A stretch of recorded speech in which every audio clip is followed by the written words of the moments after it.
ექიმებო. ჩამივარდა პატარა სტატისტიკა ხელში და მინდა ცოტა ტესტივით ჩავატარო. როგორ ფიქრობთ, რა შეიძლება უჩიოდეს მოსახლეობის 75% კვირაში ერთხელ მაინც? თავის ტკივილს? თავის ტკივილი. წელის ტკივილი. 75% შეიძლება გქონდეს წელი. თავის ტკივილი უფრო რეალია. კვირაში ერთხელ შეიძლება. საერთოდ არ მიხვედით იმ ჰიპერტენზია. ჰიპერტენზია. ცნება 80% ნამეტად. ჰიპერტენზია იყო შეიძლება გამოიწვიოს ჰიპერტენზია ამას. შეიძლება ამან გამოიწვიოს ჰიპერტენზია. აბა რა არის კიდე? მე გეტყვით რა არის? უკავშირდება მუცლის ღრუს. ეს არის შებერილობა. ესე იგი 75% უჩივი შებერილობის სხვადასხვა ნიშნებს, ეს იქნება სუსტი, ესე ვთქვათ, სიმპტომი და საკმაოდ ძლიერ, ამიტომ ძალიან შემაწუხებლამდე, ხო? ამიტომ მინდა რამდენადაც შევძლებთ გავარკვიოთ, რას შეიძლება უკავშირდებოდეს ასეთი რაოდენობით, ესეთი უსიამოვნო შეგრძნება მუცლის ღრუში. თიკა მუცლის შებერილობა ზოგადად გამოწვეულია ჩვენს კუჭ-ნაწლავის ტრაქტში საჭმლის მონელებელი სისტემის დარღვევით. არასწორი მონელება და ასე შემდეგ საკვებსაც გააჩნია. რა ასე იწყება 0 ასაკიდან, რა? დისკომფორტები. იმიტომ რომ ფლორა არ გვაქვს 0 ასაკში.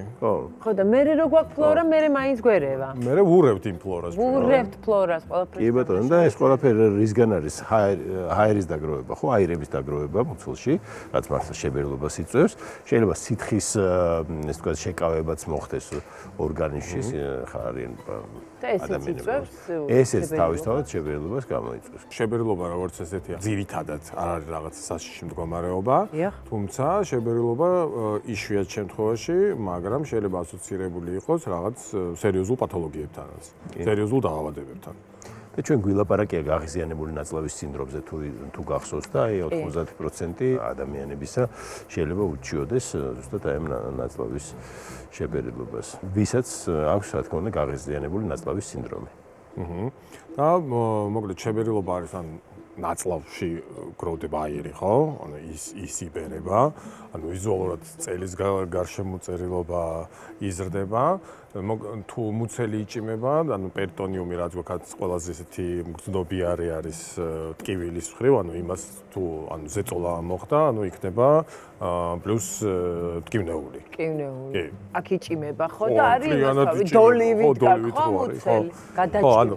ხშირად თვითონ მალე გაივლის, მაგრამ ნუ ყველა ცდილობს რომ არავის არ სიამოვნებს. ხეს ძალიან უსიამოვნო შეგრძნება და ცდილობს რომ რაღაცნაირად თავი დააღწიოს ამას. ანუ მივედით იმ დასკვნამდე რომ ეხლა რაც ვაპარაკეთ რომ მიზეზი არის ხო მთავარი რომ გავიგოთ რის გამო გვაქვს შებერილობა რომ მას მოვერიოთ შესაბამისად დიაგნოზი გვჭირდება ეს სხვადასხვა მიზეზები შეიძლება იყოს და ყველაზე ხშირი არის საჭმლის მონელების პრობლემა ან ალერგიაც კი რომელიმე საჭმელზე. ასევე არის საკვები რომლებიც აი გაზიანი სასმელები, მარილი, შაქარი ამანაც შეიძლება გამოიწვიოს. ასევე ჰორმონალური ცვლილებები ქალებში, აი მენსტრუალური ციკლის დაწყებამდე ქალებს აქვთ ხოლმე მუცლის შებერილობა. ანუ საკმაოდ ბევრი მიზეზი გამოდის. კი, რა თქმა უნდა. მარტო საჭმელი არ არის. მე მგონი სასწრაფოდ ექიმი გჭირდება, რაღაცეები გვაქვს გასარკვევი უფრო მეტი. ჩვენ გვყავს დღეს სტუმრად ექიმი გასტროენტეროლოგი გიგა სორდია. გიგა მოგბრძანდით. გამარჯობა.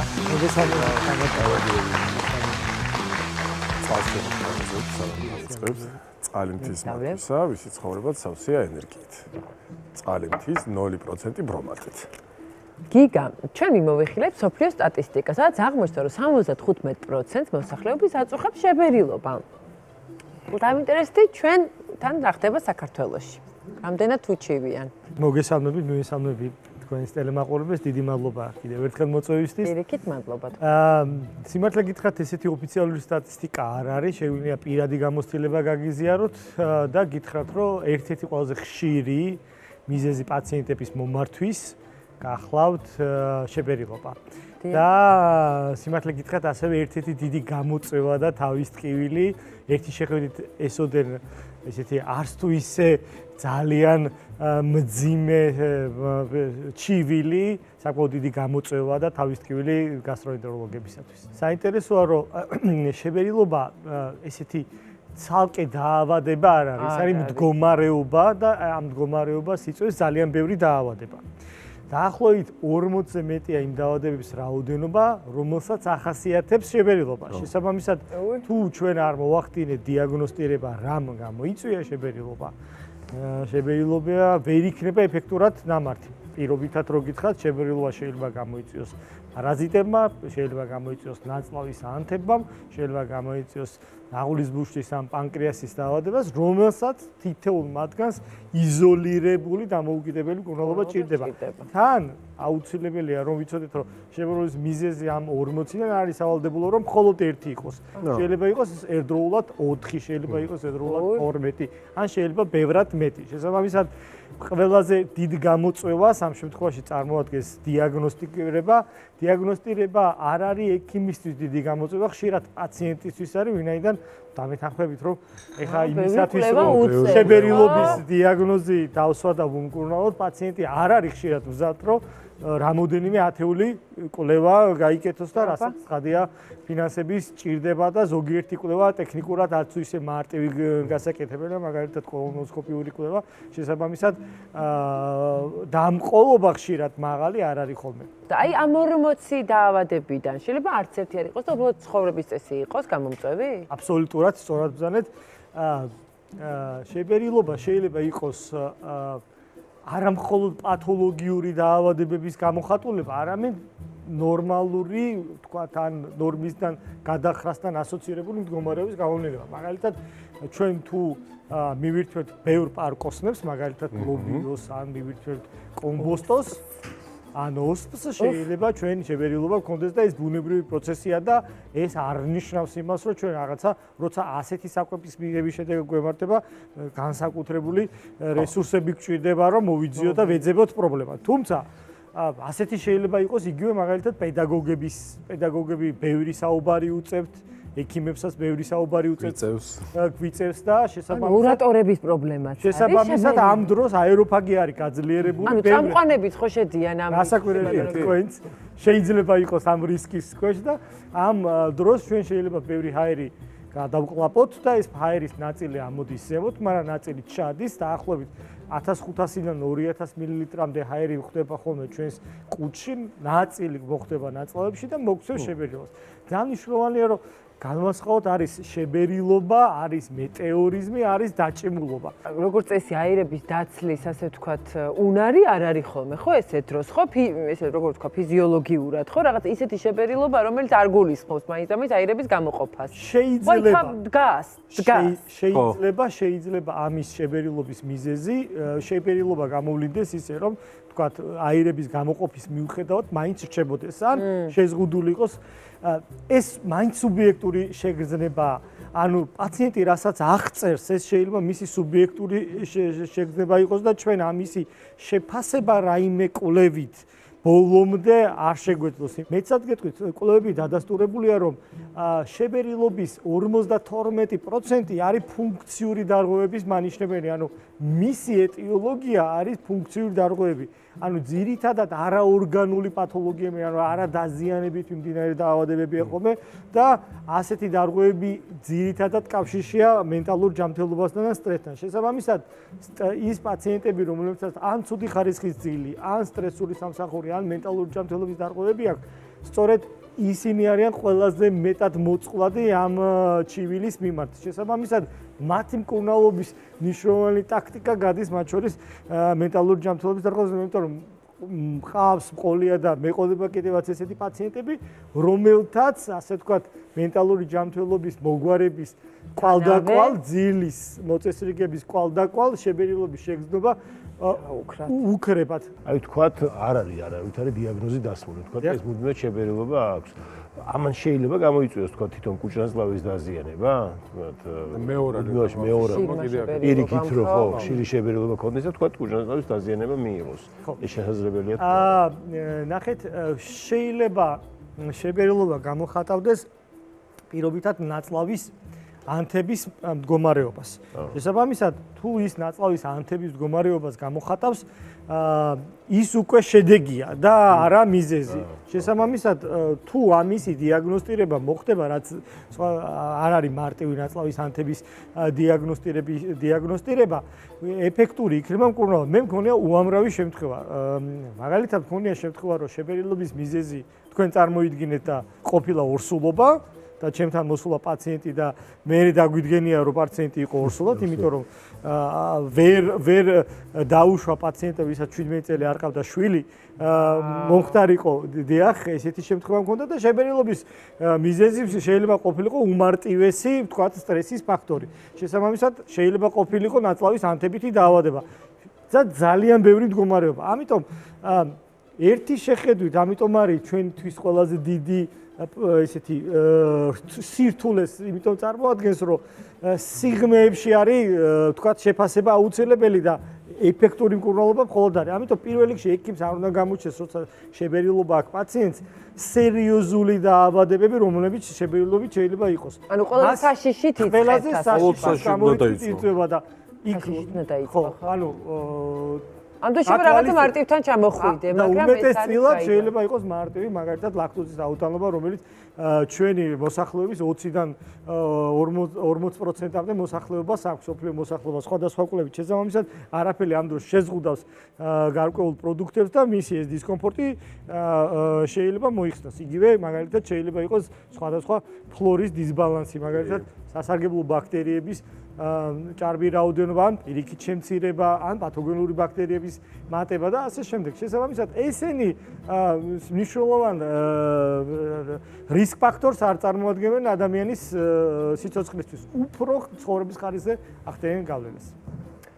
ესე იგი, ბატონო გიგა, გთავაზობთ ეგეთ რაღაცას. მე მოვიძიე რამდენიმე მეთოდი, რომელიც სწრაფად ხსნის შედარებით შეფერილობის შექმნებას და გავაჟღერებ ამ სწრაფ მეთოდებს. შემდეგ უფრო გრძელვადიანზეც ვისაუბრებ, მაგრამ თქვენ შეაფასეთ თითოეული, გავიგოთ, სად არის მართლაც გასაღები.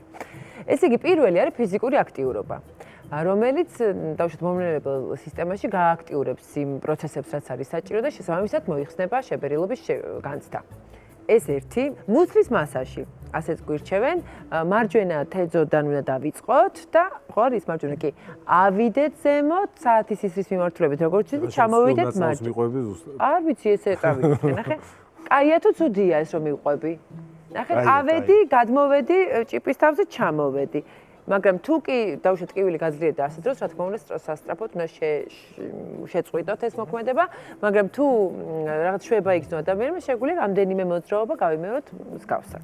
და მესამე, თბილი შხაპი ან თბილი აბაზანა შეფერილობის წინააღმდეგ, შეიძლება ჩავწვეთ ცოტა მოკლებადით და რაღაცნაირად შვება ვიგრძნოთ და დაამდეს შეფერილობის შექმნება. როგორ შეაფასებთ ამ თითოეულს?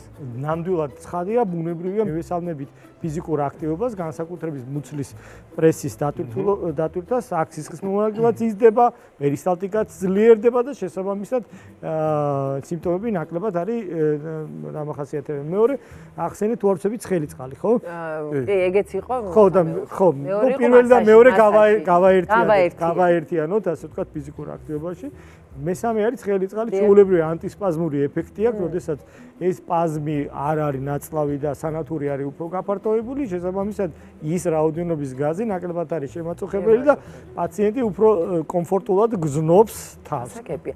ახლა გადავიდეთ უკვე ხანგრძლივი ესე ვთქვათ პროცესზე, რომელიც უკავშირდება შეფერილობის მეტნაკლებად მოგვარებას და პირველი დავიწყებთ ბოჭკოებით გამდიდრებას საკვები რაციონისა. ოღონდ ნელ-ნელა გაზრდა ამ ბოჭკოების ჩართვისა და არა ერთბაშად და სწრაფად. გაზიანი სასმელები, რა თქმა უნდა, რომელიც უბრალოდ წყლით უნდა ჩავანაცვლოთ. ასევე აქ მოვიაზრებთ საღეჭი რეზინის შეზღუდვას, რადგან თქვენ როგორც აეროფაგია. ხო, რადგან საუბრის დროსაც შეიძლება ბევრი ჩაყვაპოთ, ალბათ ფიქრის დროსაც ასე გამოდის. ეს არ ვიცოდი სიმართლე რომ გითხრათ. ერთსა და იმავე დროს მირთმევა საკვების, ანუ რეგულარული ინტერვალების დაცვით იქნება აქ მნიშვნელოვანი ასევე და მარილის რაოდენობის შემცირება. კი ბატონო.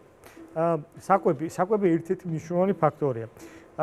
შეფერილობის გამოწვევი მიზეზებს შორის ნახშირწყლოვანი აუტანლობებს საკმაოდ მნიშვნელოვანი წილი შეაქვთ. ესეც შეიძლება იყოს, ხო, მაგალითად გლუტეინის აუტანლობა, მაგალითად ლაქტოზის აუტანლობა, ფრუქტოზის აუტანლობა და ასე შემდეგ. ეს შეიძლება უცებ გაჩნდეს? არაფაიდან. სხვადასხვა პერიოდში, მაგალითად ლაქტოზის აუტანლობა ასაკთან ერთად იმატებს. გლუტეინის აუტანლობა სტანდარტულად უფრო ბავშვთა ასაკიდან იწყება, თუმცა არის შემთხვევები, როდესაც უფრო გვიან ასაკშიც ფიქსირდება.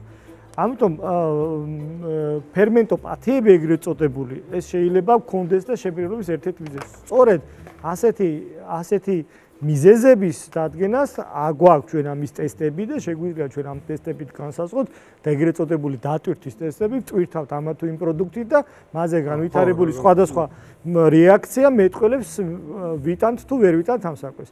მაგრამ ზოგადი რეკომენდაციები აუტანლობებს მიღმა, ზოგადად ვისაც შეფერილობა აწუხებს არის ეგრეთ წოდებული low FODMAP დიეტები და high FODMAP დიეტა, ანუ ოლიგო, მონო და დისაქარიდებითა და ნაჯერი ცხიმებით ღარიბი საკვების მიღება. არის საკვების გაიგო და მე ვერ. ხო, არის გაკვები საკვები, რომელსაც ნუტრიციოლოგები და გასტროენტეროლოგები თავაზობენ, რომელთაც ამ გაზის პროდუქციის მაღალი უნარი აქვთ, მაგალითად შეიძლება ესეთი იყოს ტკბილეული, ხო?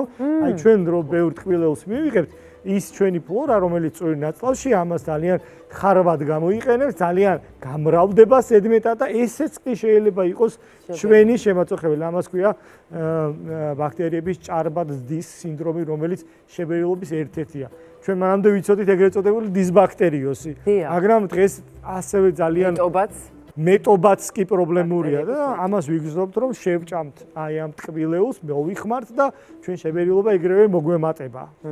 პირიქით ზოგჯერ გვიწევს ხოლმე ამ დროს გარკვეული ისეთ საშუალებების მიცვა, რომელიც ამ ბაქტერიების ჭარბზდას დადგუნავს შედარებით და ეგრეთ წოდებული დუღის დისპეპსია დარეგულირდება და პაციენტს შვებას გრძნობს. ამიტომ კვება ერთ-ერთი მნიშვნელოვანი ფაქტორებია და ეხლა წეღან აღვნიშნე პარკოსნებზე მაგალითად ეს ბუნებრივი მოვლენაა და ამას განსაკუთრებულ მკურნალობას არ საჭიროებს. უბრალოდ უნდა შევზღუდოთ ეს საკვები.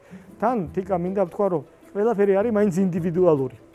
ანუ ეს ფერმენტების რაოდენობაც ინდივიდუალურია, იმიტომ რომ ვიღაცა ინელებს, ვიღაცა ვერ ინელებს ამ პარკოსნებს და ვიღაცა მთელი ცხოვრება უპრობლემო ჭირს და ვიღაცა უბრალოდ არ ჭამს, იმიტომ რომ ანუ ესეც 8 მილიარდი ადამიანი ვართ და ყველას განსხვავებული თითის ანაბეჭდი გვაქვს. ამიტომ არ არის თითის ანაბეჭდი გავიგე, მაგრამ რაღაცნაირად არ არის უჩნაწლავის სისტემა. გამორიცხული, რომ ადამიანებს განსხვავებული სხვადასხვა დამოკიდებულება ქონდეს. ეს ინდივიდუალურია და როგორი კარგია პარკოსნები?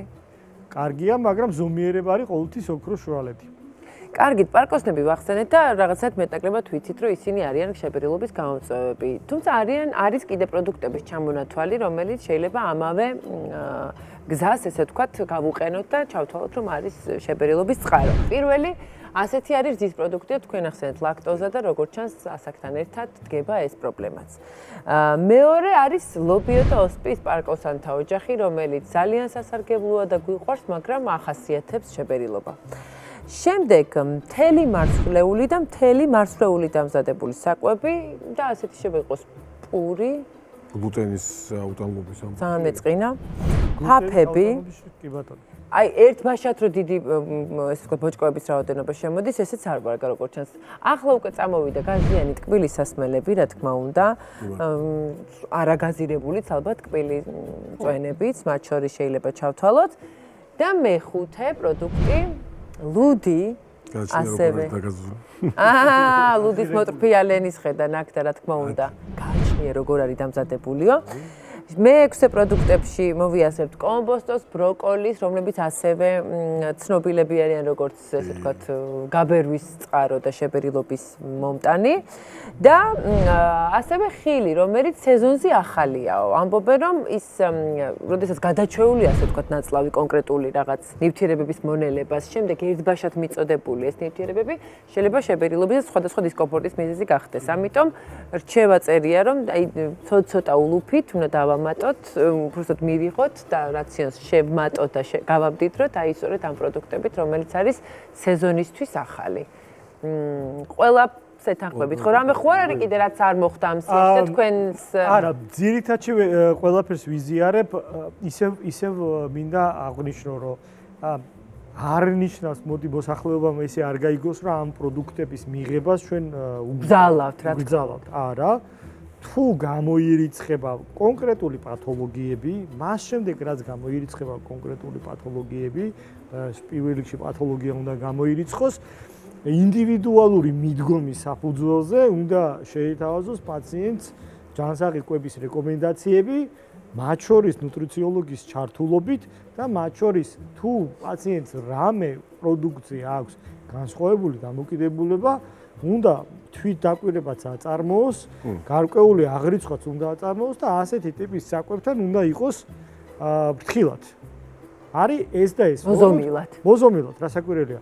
ოღონდ ეს არ ნიშნავს, რომ ჩვენ ამის გამო ორგანიზმი უნდა ვაშიმშილოთ, არ მივცეთ მას აუცილებელი მაკრო და მიკრო ნუტრიენტები და მინერალური ნივთიერებების. შესაბამისად, არ უნდა დაიღოს უმთავრესი რამ. ყველა დღეს დაძდებს და ხშირად ახაც გვისაუბრია ჩვენც, რომ ყველა თვლის რამდენი დახშირ წყალი მიიღო და რამდენი კალორია მიიღო, მაგრამ სამწუხაროდ არავინ არ თვის რამდენი ცილა მიიღო. არადა ცილა არის ნივთიერება, რომლის დეპონირება ჩვენს ორგანიზმს არ შეუძლია.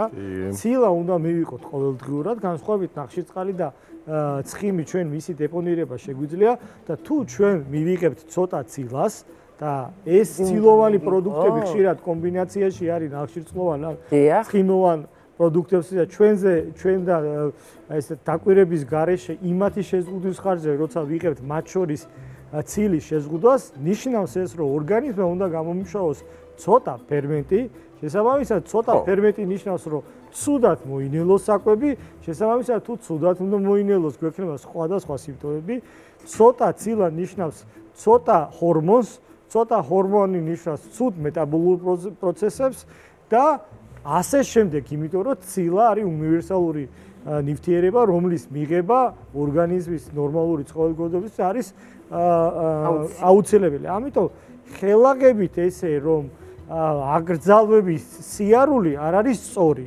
ყველა არ არსებობს ერთი რეკომენდაცია კვების, რომელიც არის საზოგადოდ ყველა პაციენტისთვის. ის რომ ბევრი გაზიანი სასმელები არ გვინდა, ეხლა ეს არის მოცემულობა, მაგრამ ეს რომ თქვათ თელ ხილზე და ბოსნეულზე უარი თქვათ ან პურზეც თუნდაც ესეც არასწორია, იმიტომ რომ პური არის მათ შორის ცილის წყარო, არა მხოლოდ ნახშირწყლის.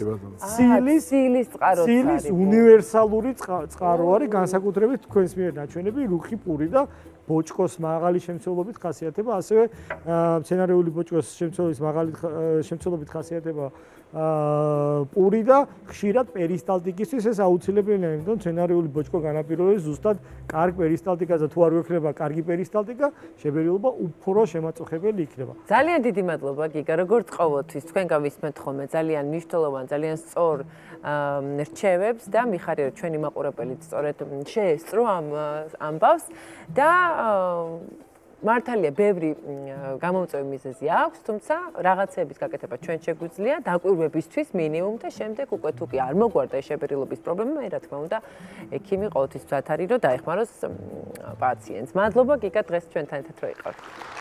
მადლობა.